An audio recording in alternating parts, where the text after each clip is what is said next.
Hey, Mr. Binks, you know how I love gorgeous books about dogs that serve to entertain and educate at the same time. Plus, touching on being works of art with splendid illustrations. Well, that's why we're jumping on Zoom now to speak to illustrator Christina Litton about her new book called Around the World in 80 Dogs. I'm Anna Webb. Welcome to A Dog's Life.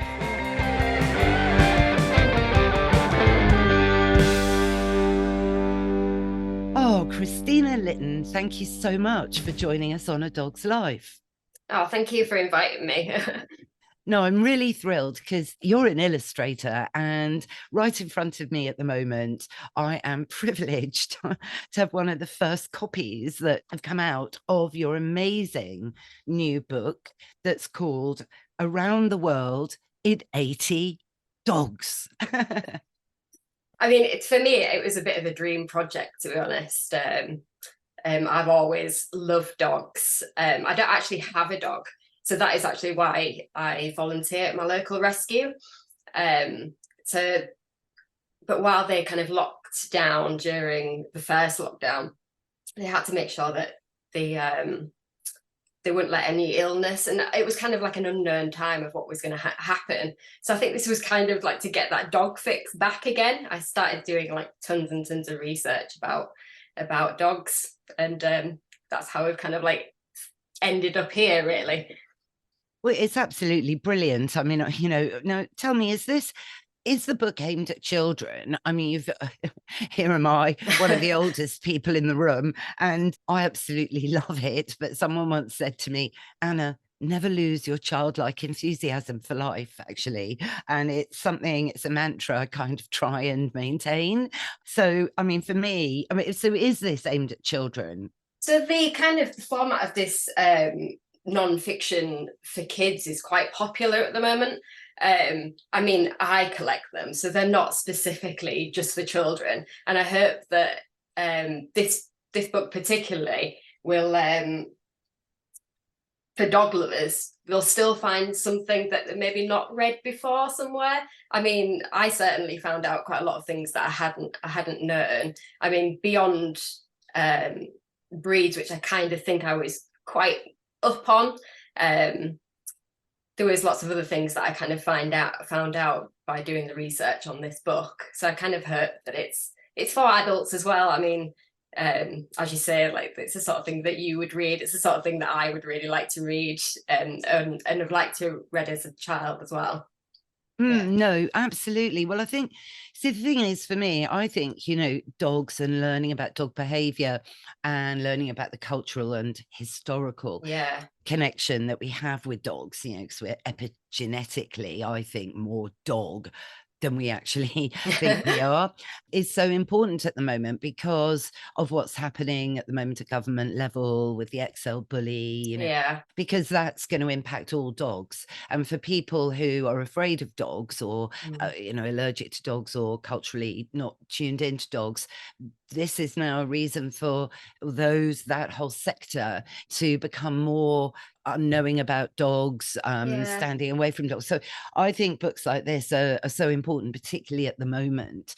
And I think we kind of need to understand these breeds, don't we? I mean, as much as this includes the 80 breeds, I tried to include breeds that really illustrated how amazing dogs were. I mean, for example, the Marmari, Marima, Mamara. yeah, Mamara. Mamara, yeah. I mean, when kids find out about that breed, hopefully they'll understand just how amazing they are, really. And including them sort of personal stories. I think I included one about the Great Pyrenees as well. These, how they've actually like saved people's lives. I think that children would really enjoy that. Oh, no, absolutely. And, the wonderful stories of the St. Bernard, and they are still breeding St. Bernards in the St. Bernard Pass, the monks. Yeah, the And Barry dogs. that's right. Yeah, exactly. And Peter Pan, Nana was actually a Newfoundland. And of course, they're another breed similar to the St. Bernard. I mean, for me, it's just a shame there were only 80 dogs. I when know it was so difficult to choose the 80 dogs, but I think, I mean, I researched so many more than the 80 just so that I knew that I was getting a diverse selection, really. Yeah, but it was incredibly difficult, incredibly difficult to pick 80. No, absolutely. I mean, what I love though with the 80, in the 80 you've chosen, you covered a spectrum from, breeds that are facing extinction, the Yeah. vulnerable British breeds, a lovely illustration of the otter hound, Mm. which is the rarest. And then second to that is Yeah. my own little Mr. Binks, Oh. who's not my boyfriend. He is my English toy terrier. So I think they're about 2 more born every year than the otter hound, which, Yeah, it's mad. for me, that's something that really pains me, because, we're now at a stage where people actually believe that a cockapoo is a breed, Yeah. which for me, it's probably a combination of my age and my absolute passion for the breeds. I was going to Crufts when I was 8 and just loving the diversity and, the passion and the purpose really of all of Yeah. these dogs. I Because think they kind of lose the understanding of what a cockapoo is made from as well, because they're two very energetic, smart breeds. And you actually end up with quite a lot of them in rescues because of that. well, tell me about Unfortunately, it. yeah. I mean, honestly, I think I'm not the only dog behavior person that will say that cockapoos are actually kind of a bit mad, because of the genetic combination. It produces a very highly strung dog. And unfortunately, they're taken on by people who've never had a dog before, Mhm. because they look like teddy bears. Yeah, it does always And seem to be the first dog, doesn't it? People's yeah, first dog. it's crazy, but all of that, the whole demographic of dog ownership and all the rest of it has changed so negatively, I think, in recent years. Yeah, it's a shame, but I'm glad I do remember dog ownership, before this massive surge. And this feeling, I think, as well, Christina, that people actually think it is a right to have a dog as a Exactly. Yeah. must have accessory. Like you might buy the latest pair of trainers, and we're even buying dogs like trainers on the internet. I mean, this shift is so cataclysmic. And now with the XL bully, in 30 Yeah. years, and a dog has not been added, dangerous dogs, there's legislation. I mean, how can dogs be dangerous? I thought in 99, because I've grown up with dogs all my life. So Yeah. it's very sad. So this book, you see, celebrates dogs. And Mhm. and I think it's very important to point out all the greatness, which you do. I mean, Yeah. for example, I love this illustration. I mean, the illustrations make it, I think. I mean, it really does, explain visually what you're talking about. So in Mhm. competitive canines, for example, I think this image, I just love it, of the dancer kind of doing a bit of a, I don't know, a ballet Yeah. backflip and everything, and all this confetti flying around. Well, I think I just wanted to celebrate the bond that you have when you actually do things with your dog. I think for me, a dog is not just to have a dog. I think a child needs to understand that it's really that bond and a connection that you have with the dog, and maybe that's through sport, isn't it? And Well, yeah, it's a hobby. It's an activity. It's time to spend time with your dog. I mean, I've competed in canine freestyle, you see.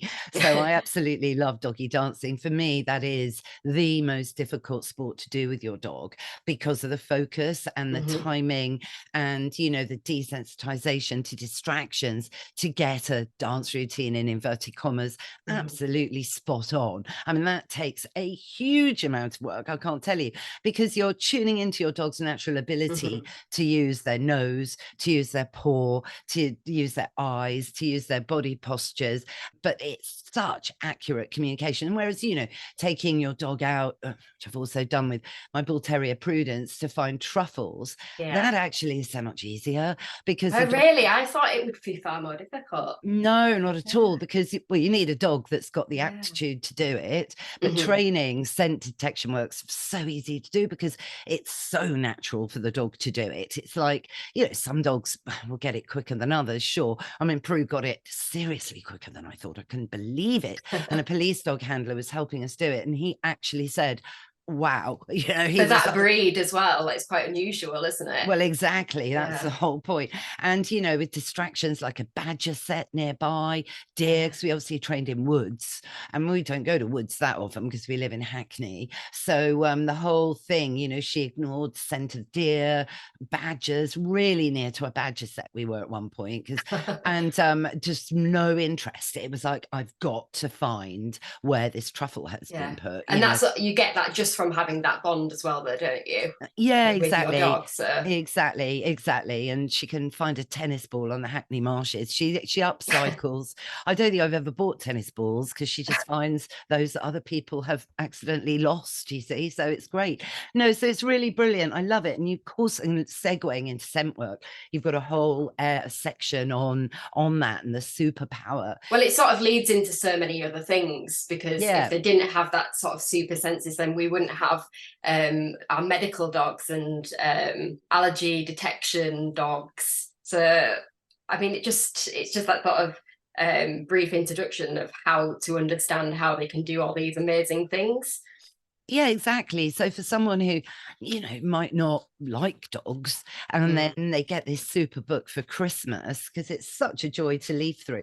I mean, there's a lovely moment I was leafing through, because I've not long had this, everyone. So I'm still absorbing all the detail, because that's the other thing. It's packed, you know, with little, because you're sort of larger paragraphs. Like I'm looking at the Irish Wolfhound here, that you've got this lovely this section called Huge Hounds. So you've got the Mastiff there, and then you've got little tiny thought processes. So the Irish Wolfhound, I haven't got my glasses on. Here we go. The record for the largest dog goes to the Irish Wolfhound, you know, and that's really lovely. People think, gosh, you know, and then compare that with the Neapolitan Mastiff, which is a lovely illustration. And I like the little Very cat. difficult. Yeah. And you've got the little cat next to him as well, because, you know. So there's little Millie next to for scale. So she was the smallest dog ever. I think she's the smallest dog ever to exist. She was basically the size of it, like a teacup, I think. Yeah. I thought she was a cat, actually. I'm so So sorry. there is a cat. I think there is a cat and a little Millie as well. Oh yeah. I'm by the Neapolitan Mastiff. I thought crumbs. But that's sweet that you popped a cat in, you know, just for illustrative purposes, also to kind of show that dogs and cats, you know, they don't have to be 1,000 miles apart. You know, they actually can get on quite well. Tiny dogs and terriers, which we love. And then you've got a whole area that's gorgeous and kind of stands out, called Royal Dogs, which obviously features the late Queen and her corgis, history now, you know. And I love your sleeve Pekingeses. Yeah, that was just something that I actually found out that I didn't know about before, that they actually kept their Pekingese like in the sleeves. Well, they had different peaks. There was a sleeve peak and a normal Pekingese, and the sleeve peaks were really prized. Absolutely, you know, because of course they didn't get over here. Well, actually, interestingly, I don't know if you've been to see Portrait of Dogs. This amazing. Yeah, it's You really, really lovely. Yeah. Did you go at the Wallace collection? Yeah. Yeah. I actually really, my favourite part was Victoria and Albert's little etchings of their dogs. Yeah, I thought they're just really sweet. Yeah, and charming. I could see that would appeal, you know, being an illustrator, you know, yourself. But it was but it was the Pekingese in there that absolutely blew my mind, you know, because it is a dead ringer for a Tibetan Spaniel. And there is this whole discussion that actually the Tibetan Spaniel and the Pekingese were the same breed. So obviously China and Tibet so close. Tibet closed off to the world forever, really, until only about 100 years ago. And the other thing is, it's nice to reference dogs, I think, in art. And I would class your book as a work of art, actually. No, really, everyone. It's great. Yeah, the corgis were really nice to illustrate. I actually remember working on this specific page as I was watching the Queen's funeral. So it was quite odd, really. But there's a really nice fact about the corgis, which was new to me, about their heart, like their colouring looks like a saddle, and that's because the Welsh thought, or at least would tell their children, that fairies would ride them at night, and I thought that was really sweet. So I thought I really, really want to keep that in. Yeah, no, I love that actually. And a fact I didn't notice, you've got Howl of Fame. Oh, yes, this was the one. Here we go. So it's a spin, obviously, everyone on Hall of Fame. So you've got Rin Tin Tin in there. Obviously, you've got a nod to Lassie in there, and amazing, incredible Kratu, friend of Yeah. the show, friend, and Nipper, of course, the HMV dog. But one I'd not heard of, or it might be stuck in the back of my mind, and with aging dementia setting in, maybe, is Masterpiece, that Yeah, poodle. you should definitely look that up. It was it was quite the crime, like in the 1950s. It was so this dog was basically considered the first ever dog model. So it was kind of like the Kate Moss of dogs at the time, and I think it would be in department stores and things like that, and they would use it to sell their products. And just basically one day it was either stolen or just went missing, and it just became like a really famous kind of canine mystery, basically. But it is quite interesting to look it up. And she Yeah, I lived in will. this frame. So in the illustration, the dog is like within this frame that says masterpiece on it. Yeah, it's lovely. And obviously, Snoopy's in there, which is a marvelous icon. But yeah, and then fascinating features. So you've got the Basset Hound, with their long ears, and highlighting why they've got these long ears and the purpose that they've been bred to have these long ears to channel, the scent into their nose as they're sniffing. Yeah, I mean, what's interesting is the split nose of the Turkish dog, the Shettleborough, and because no one really knows why, other than it's over generations, it's just been there, but it doesn't seem to actually have a purpose. It's It's quite interesting. And what about that dog in Louisiana that can climb a tree? Is it called the leopard dog? Yeah, the Catalina leopard dog. Yeah, so I think it's just got sort of boundless energy that it manages to climb up these trees, probably chasing a squirrel or two. No, it's brilliant. I mean, how hilarious. But why not? You know what I mean? Why not? You've got dogs Malinois, for example, that you feature as well in the book, as being great working dogs. They can scale. I love Malinois. Yeah. Yeah. I mean, they're not a dog, really for any, you know what I mean? I mean, they can be owned as pets. And the Trevernans, the longer coated ones, tend to be more of the pet types, but of course they come in the smooth coats, and they come in a wirehead coat as well, actually. But the breed that I really researched once, because I thought, oh my gosh, I so want one of these, is the Lundehund. Yeah. But they're so rare now that I think. Yeah, I was actually quite lucky to have met one once when I was in Stockholm. And this guy he was obviously quite used to people coming up to him and being like, oh, what's your dog? And he would sort of tell you about it, and say that it has 6 paws, because obviously it has to grip on they were bred to hunt puffins on the cliff, but I mean, why they have like full neck movability, I'm not quite sure, but it must be so they can see in all directions while they're climbing the cliff. But they're really lovely, like really lovely looking dogs as well. Yeah, no, you're so lucky to have met one. I don't even know. Gosh, at Crufts, I must see, but they're not registered by the UK Kennel Club, you see. No. So, I mean, this is why it's nice, because you take us out of the 220 breeds that are registered into some new, thought-provoking areas. Although I can't bear the thought of these dogs finding puffins, and they're so rare anyway at the moment. Well, I mean, that's why they're rare, that isn't it, really? Because I think they're also rare. no one wants to find puppies, but they are very, very, very rare. I think there are some genetic issues with them, Yeah. unfortunately. So health-wise, I did research it. They do have some congenital issues that Right. yeah, which is a shame, but they've, I'm having 6 pads obviously as well, but it's so interesting. It's just so interesting how different regions of the world have selected for certain features in their dogs to enable them to live, because of course, back in the day before there were supermarkets, when you're in Norway, to have puffin eggs Yeah. maybe for breakfast would be, a sustainable way of living, alongside nature before, man's come along and totally annihilated the world. But anyway, it's another topic, not about dogs. So yeah, no, I love it. And I love the rare breed section as well. So the Valhund as well. I was actually quite lucky to, I think recently there's a Valhund that's just popped up in my local town. And Yeah. so that's quite cool because you never see a Valhund. Well, they're not as rare as the Lundehund. No, I think they're gaining popularity now. Yeah, some people say they are the ancestors of the corgi that we know, Yes. because they came over, with the Vikings way back then. A short-legged dog, it definitely did, to, herd their cattle and work, Yeah. and that's what they're bred for, which is why they're so low to the ground. I'm sure you know, so that if a cow kicks back, it's going to go over their head. Yeah. So yeah, and the Lancashire Heeler, another breed, very rare, the same purposes, to nip the heels. But yeah, no, it's so beautiful. It really is. You've done other books though, haven't you?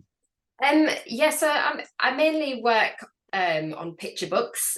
So I've written and illustrated about 5 or 6, and but I illustrate for other people's writing as well. But this is my first non-fiction, so it was quite a leap, to be honest. I mean, it's one thing writing non-fiction and having facts. Another thing to make that interesting and engaging for children as well.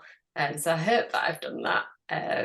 I No, certainly enjoyed working on it, and yeah, no, I think you totally have. I mean, it's showing every aspect of dogs, even, how we domesticated dogs. So it takes people right back. I mean, it's one of our episodes actually is all about Dogor, the prehistoric puppy that, thanks to climate change and all of the ice melting, they found this perfect head of a dog stroke wolf, and then so much research went into it, but they finally did. Yeah, they finally found out that it wasn't there, was it? I think it was more related to a wolf, if I'm right. Yeah, but the interesting thing was it was found very close to human remains. So you actually wonder, was this the wolf that decided to befriend mankind, you see? So it's very interesting. But yes, no, I mean, how doing this book kind of really awakened you more to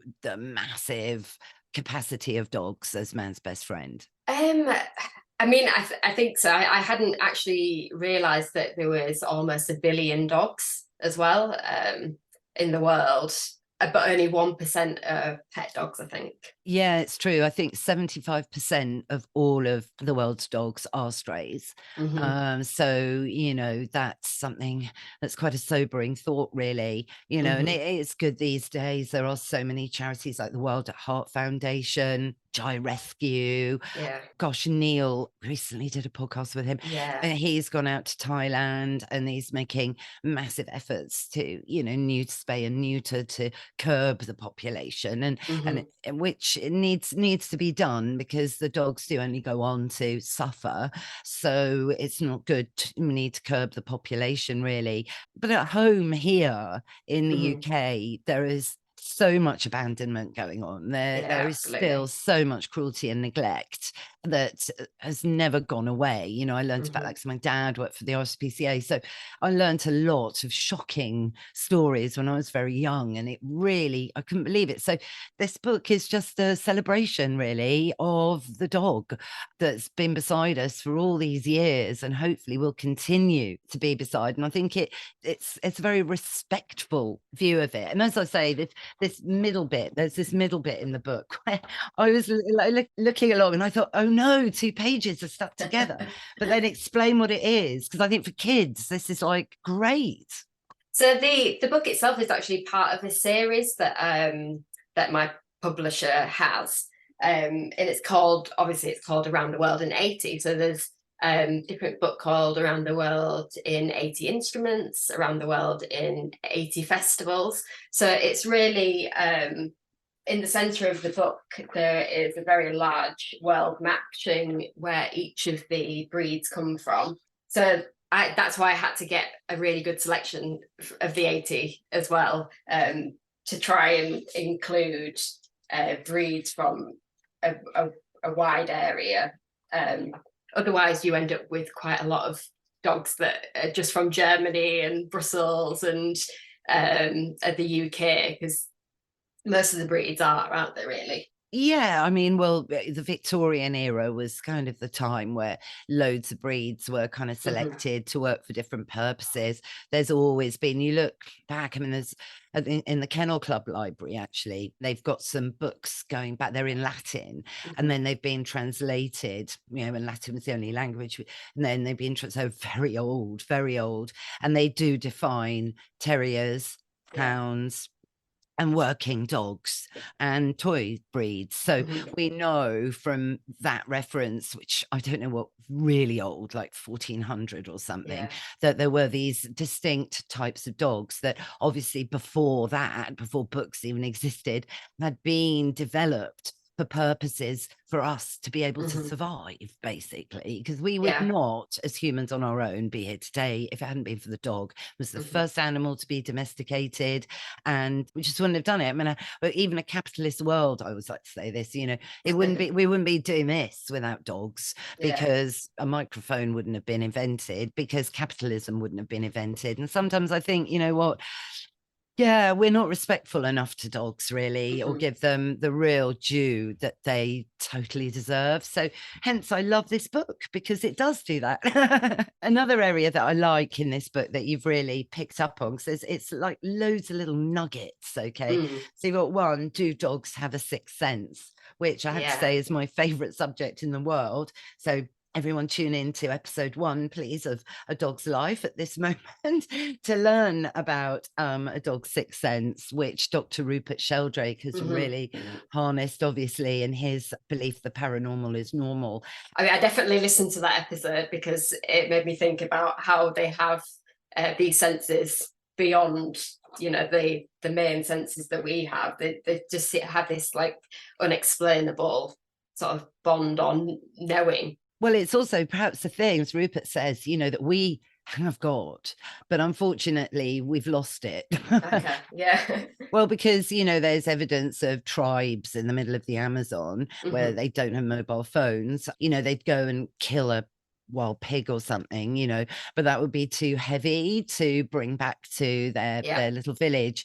But how did they communicate to the other villagers that yes, they've succeeded in their task and they now need help? So no, it's really interesting. There's a lot that we don't know, you know, and that's what I actually really love, that side of life. In a way, it's the unexplainable, you know. I think we're so desperate to explain everything.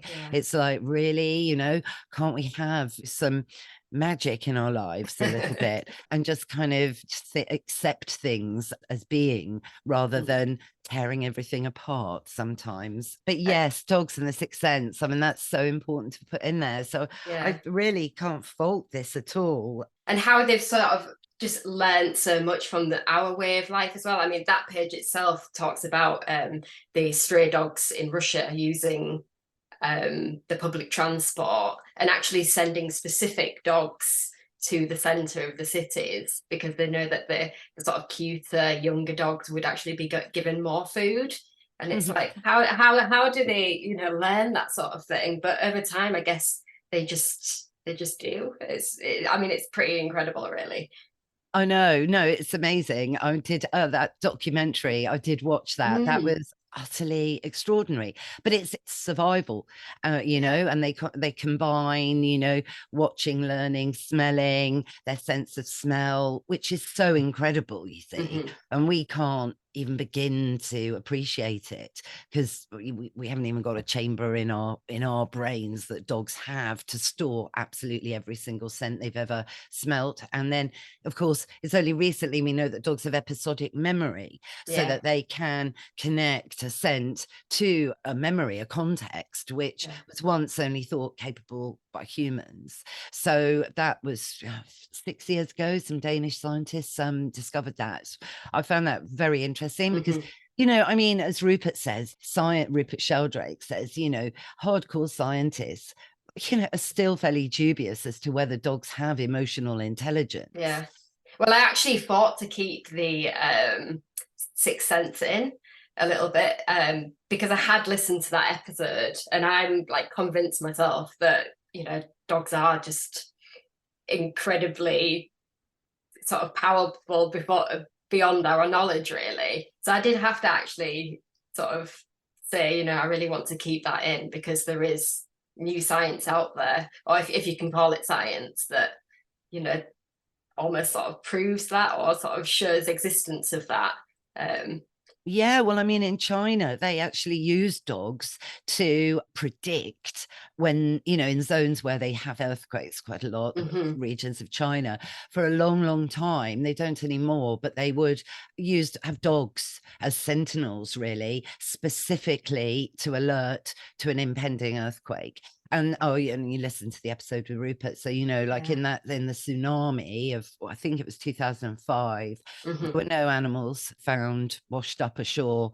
A lot of humans, sadly, but all of the animals fled. That says something, I think, because you'd notice an elephant, wouldn't you? Yeah. So, I mean, whether that's the slight tremors or just a change that we just can't sense, but there's definitely something that. No, yeah, exactly. Electromagnetic fields.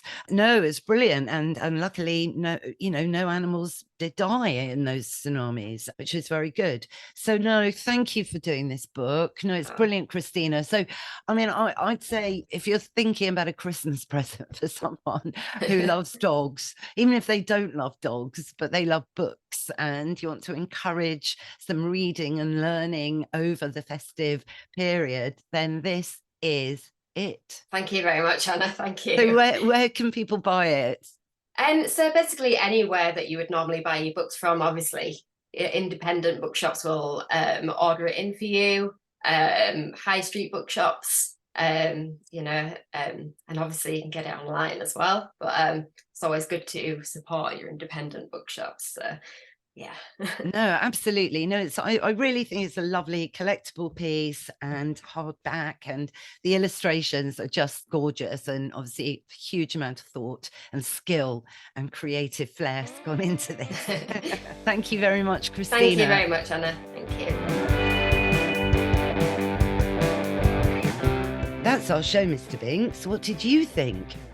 Yes, I know it was disappointing that you weren't mentioned in the rare breeds, but in fairness, Otterhounds are the rarest breed of dog, I think, in the world. And you're right, it is time for Woof of the Week. A coffee table book is always a sure bet as a top-class Christmas present. So, consider Around the World in 80 Dogs as your best stocking filler this year. Well, I hope you all enjoyed it. If you did, go on, please rate and review the show wherever you tune into your podcasts. It really makes a difference. Thanks again to Christina Litton for joining us today, and you'll find all the links to everything she does in our show notes. Thanks, of course, to Mike Hansen, my producer, who does all the music and production every week. Check him out at Pod People UK, and check me out. I'm just at Anna Webb Dogs. What's that, Mr. Binks? Gosh, yes, you are totally right. We will be back in your feed next Sunday. So why don't you subscribe now? And that way you'll never miss another show. Bye for now.